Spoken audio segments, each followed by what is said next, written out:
Simple है, जहां पहले एपिसोड के अंदर हम पुलिस से डीआई बेस्कॉम एंड डीएस मिशा फ्रैंक को देखते हैं, जो कि अपनी पूरी पुलिस वाली टीम लेके एक घर के अंदर किसी अपराधी को पकड़ने के लिए घुसते हैं। अब जितनी अर्जेंसी थी इनके एक्शंस में, उसे देख के लग रहा था कि मानो ये कोई बहुत बड़ा अपराधी होगा। बट देन ये लोग एक 13 साल के बच्चे को अरेस्ट करते हैं जिसका नाम है जेमी मिलर। जेमी इस अरेस्ट से इतना डर गया था कि वो अपनी पैंट ही गीली कर देता है। एंड एज ए व्यूअर हम सोचते हैं कि आखिर ये 13 साल का मासूम सा बच्चा क्या ही किया होगा। नाउ जेमी के पिता एडी, माँ मैंडा और बड़ी बहन लीजा सभी इस अरेस्ट से बहुत ज्यादा परेशान थे। एंड देन आगे की कार्रवाई शुरू की जाती है। यहाँ हम जान पाते हैं कि पिछली रात 9:30 से 10:30 के बीच में जेमी अपने स्कूल की एक लड़की केटी पे 7 बार चाकू से हमला करके उसे खत्म कर दिया। अब ये ऐसे ही अनुमान नहीं लगाया जा रहा था, बल्कि इसका सॉलिड प्रूफ अवेलेबल था। मतलब सीसीटीवी फुटेजेस थे जहां जेमी ऐसा कर रहा था।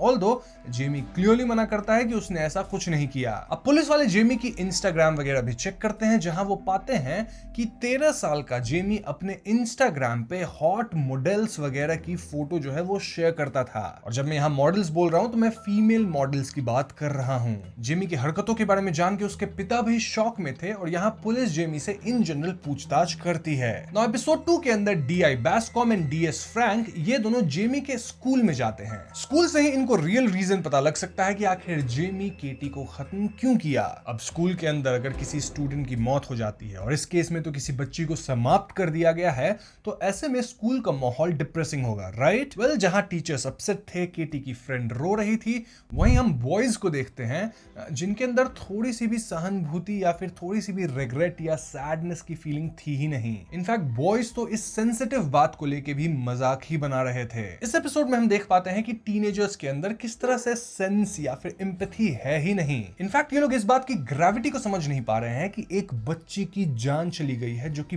बहुत बड़ी बात है। डीआई बेस्कॉम का बेटा भी इसी स्कूल में पढ़ता था और वो इस केस से जुड़ी कुछ बातें रिवील करता है। लाइक केटी जेमी के इंस्टा कमेंट्स में कुछ इमोजीज वगैरह डाली थी, जो कि एडल्ट्स के लिए बस नॉर्मल इमोजीज हैं, लेकिन टीनेज के लिए ये इमोजीज काइंड ऑफ एक लैंग्वेज है। तो हाँ, नए जनरेशन के बच्चों का ये लिंगो है, जैसे कि red pill, blue pill, red heart का क्या मीनिंग होता है, yellow heart and all that. और यहाँ केटी इन इमोजीज के जरिए जेमी को इंसल बुला रही थी। अब इंसल जो वर्ड है वो ट्विटर पे बहुत ज्यादा फेमस है। जो लोग ट्विटर पे एक्टिव होंगे उन्हें ये सुनने को मिला होगा, बट जिन्हें नहीं पता उन्हें मैं थोड़ा सा बता दूं कि इस वर्ड का मतलब ये होता है कि ऐसे लोग जो कि फीमेल को अट्रैक्ट कर ही नहीं पाएंगे, काइंड ऑफ लाइक वर्जिन है, वर्जिन ही मर जाएंगे, मतलब एक तरह का इंसल्ट है। तो मोस्टली इसी बात से जेमी ट्रिगर हुआ होगा, जिसके बाद वो केटी को समाप्त किया। नाउ स्कूल में डीआई बेस्कॉम जेमी के बेस्ट फ्रेंड रायन को भी अरेस्ट करते हैं, क्योंकि रायन ही जेमी को भड़काया था और उसे नाइफ भी दिया था ये कांड करने के लिए। अब यहाँ आता है थर्ड एपिसोड, जहां कहानी 7 महीने आगे जा चुकी है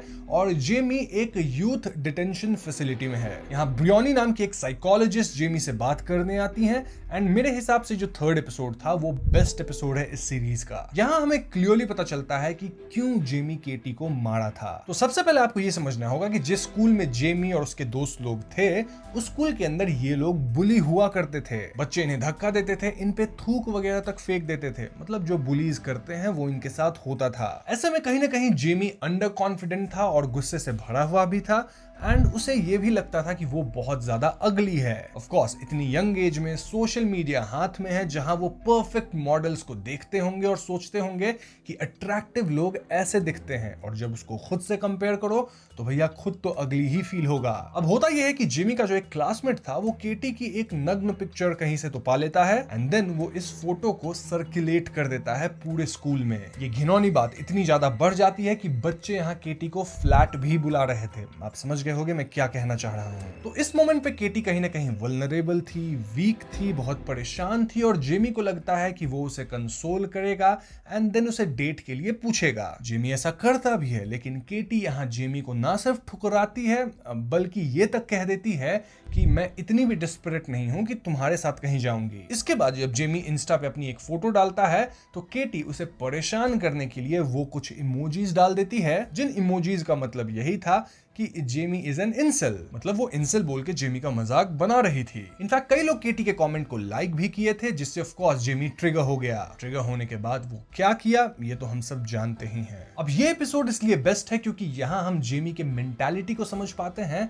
जो कि बहुत ज्यादा करप्टेड था। एंड जिस एक्टर बच्चे ने जेमी का किरदार प्ले किया है वो इस एपिसोड में बहुत ही अच्छी एक्टिंग किया है। पूरे इंटरव्यू के दौरान जेमी का मूड काफी ज्यादा फ्लक्चुएट करता है, कभी फ्रेंडली, कभी पैरानॉइड, कभी अग्रेसिव एंड कभी थ्रेटनिंग। इसमें कई बार उसके गुस्से भरे आउटबर्स्ट होते हैं, देन गलती से वो कन्फेस भी कर देता है, देन वो जो ऑनलाइन वर्ल्ड में रहा है उससे जो एक फॉल्स इंटाइटलमेंट उसके अंदर आ गया है वो सब हमें दिखता है। एंड ऑफ कोर्स जेमी के अंदर का भरा हुआ गुस्सा जो कि आया है रिजेक्शन से, बुली होने से and may be ignored parenting से। जेमी यहाँ ब्रियोनी पे भी काफी चिल्लाता है, जिसे देखकर ब्रियोनी खुद बहुत डर जाती है। ये सब देखकर ब्रियोनी डिसाइड्स कि उसका ये जेमी के साथ आखिरी सेशन होगा। जब जेमी को जबरदस्ती बाहर ले जाया जाता है रूम से, तो जेमी गुस्से में ब्रियोनी से भी पूछता है कि क्या तुम मुझे पसंद करती हो, लेकिन ब्रियोनी यहाँ कुछ नहीं बोलती और इससे जेमी और भी ज्यादा भड़क जाता है। हम देख पाते हैं कि वो कितना ज्यादा मेंटली अनस्टेबल है, वो भी सिर्फ 13 साल की उम्र में। कैसे हो गया ऐसा? सोशल मीडिया, बुलिंग, गलत संगत और जिस तरह की चीजें आजकल के टीनेजर्स कर रहे हैं उससे। ब्रियोनी यहाँ चुपचाप रोती है एंड देन वहां से चली जाती है। अब चौथी एपिसोड 13 महीने बाद की दिखाई जाती है, जहां दिखाया जाता है कि जेमी के कारण उसकी फैमिली भी कितना कुछ झेल रही है। लाइक आसपास के बच्चे हैं लोग जेमी के पिता एडी को ठीक ढंग से ट्रीट नहीं करते। इनफैक्ट एक बार तो बच्चे उसके वैन पे स्प्रे वगैरह करके उल्टी सीधी बातें लिख देते हैं। इन जनरल उन्हें सोसाइटी में गलत नजर से अब देखा जाने लग गया था एंड सभी उन्हें परेशान कर रहे थे। तो जिस दिन एडी का 50th बर्थडे था उस दिन जेमी कॉल करके एडी को बताता है कि फाइनली वो कोर्ट के अंदर कन्फेस करने वाला है, यानी वो अपनी गलती फाइनली कोर्ट में मान लेगा। एपिसोड के एंड तक पेरेंट्स अपने बेटे जेमी की बचपन की यादों को बहुत सोचते हैं, एंजॉय करते हैं एंड देन वो बहुत रोते हैं क्योंकि ऑफ कोर्स वो बहुत ज्यादा पेन में थे और बस यही सोच रहे थे कि आखिर उनकी पेरेंटिंग में ऐसी क्या कमी रह गई कि जेमी ऐसा कुछ कर दिया। यहीं पे एडोलेसेंस सीरीज खत्म हो जाती है। So if you see story बहुत ज्यादा सिंपल है, जिसे 2-3 लाइन में ही बताई जा सकती थी कि जेमी अपनी क्लासमेट को मार दिया एंड उसके बाद क्या क्या प्रक्रिया हुई वो हमें दिखाया गया। बट जिस तरह से एपिसोड्स को शूट किया गया है वो काफी इंप्रेसिव है। लाइक जैसा मैंने पहले बताया, हर एक एपिसोड वन शॉट है, यानी कि एक बार कैमरा ऑन हुई तो बंद नहीं हुई। इस वीडियो को बनाने में मैंने कई कट्स लिए होंगे, लेकिन 1 घंटे के एक एपिसोड में कट्स नहीं हैं। देन सभी पात्रों की एक्टिंग बहुत ही नेक्स्ट लेवल पे है, स्पेशली जो जेमी का प्ले किया है किरदार जो बच्चा, वो तो 3rd एपिसोड के अंदर बहुत ही अच्छा परफॉर्म किया है। सो हम कह सकते हैं कि टेक्निकली ये सीरीज बहुत ही ज्यादा वेल मेड है और इसी के कारण इसकी रेटिंग्स भी इतनी ज्यादा हाई है। इनफैक्ट कई लोग इसे अप्रिशिएट कर रहे हैं, बट देन हमें जानना होगा कि आखिर ये सीरीज कहना क्या चाहती है। तो सबसे पहली चीज ये सीरीज कहती है कि कैसे नेग्लेक्टेड पेरेंटिंग बहुत घातक हो सकती है। जेमी के पिता एडी का प्लम्बिंग जैसा कुछ बिजनेस था जो कि काफी बड़ा हो गया था, जिसके कारण वो बहुत जल्दी घर से जाते, लेट आते और वो जेमी पे ध्यान नहीं दे रहे थे। ऐसे में जेमी उनके सामने तो हमेशा नॉर्मल सा था, लेकिन ऑनलाइन वर्चुअल वर्ल्ड में वो क्या कर रहा था इसका आइडिया एडी को बिल्कुल नहीं था। जेमी फीमेल ऑनलाइन मॉडल्स वगैरह को देखता था, उनके फोटोज को शेयर करता था, देन इन जनरल वो इस तरह के कंटेंट को कंज्यूम कर रहा था जो कि उसकी सोच को बिगाड़ रही थी।